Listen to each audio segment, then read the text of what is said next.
অসুর বাবা, অসুর বাবা। মুই তো শ্বশুর বাবা রে, মুই তো শ্বশুর বাবা। শ্বশুর বাবা, শ্বশুর বাবা। করে জামাইর বাচ্চা কর। মুই কেন করি তোমার জামাইর বাচ্চা হলো? মুই যদি তোমার জামাইর বাচ্চা হং তাহলে মুই তো তোমার নাতি হই, তোমার মুই দাদু করি ডাকাই। ও ভগবান, এর থেকে যদি তুই এই একটা নরকত জায়গা দিলু হয় তাই ভালো হইলো। মুই তো ইয়ে জামাই গিয়ে অনেক শ্বশুর বানাবি।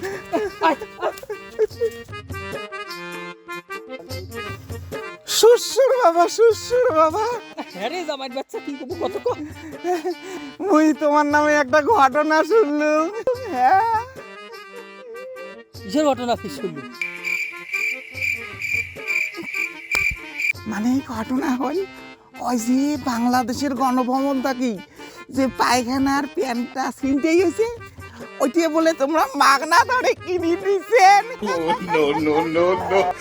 ইহারে শালার আহম্মক অসম্ভূতি জামাই, মুই ওই প্যান্টটা কিনে নিয়ে তোর বাপেরতে এই চড়া দামে বেলাকে বেচাইছাম।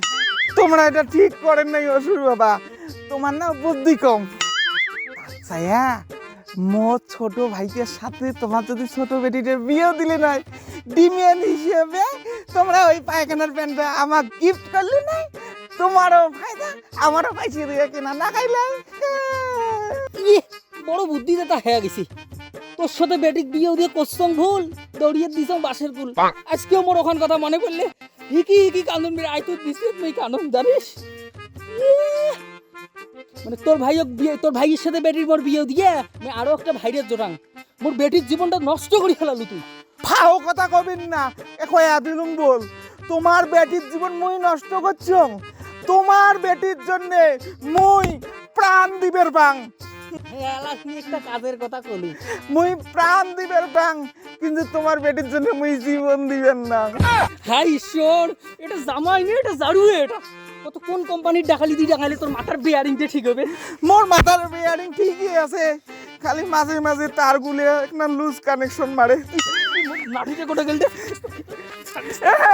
শ্বশুর বাবা, তোমরা অসুরের নাকান ব্যবস্থা না করেন, আমার রাজু মন্ডলের সাথে বিয়ে দিন তো ভাই, খুব টাকার না, তবু টাকার না। শোন, কি একটা তুই বাংলাদেশের প্যান্ট নিয়ে এত মরছিস?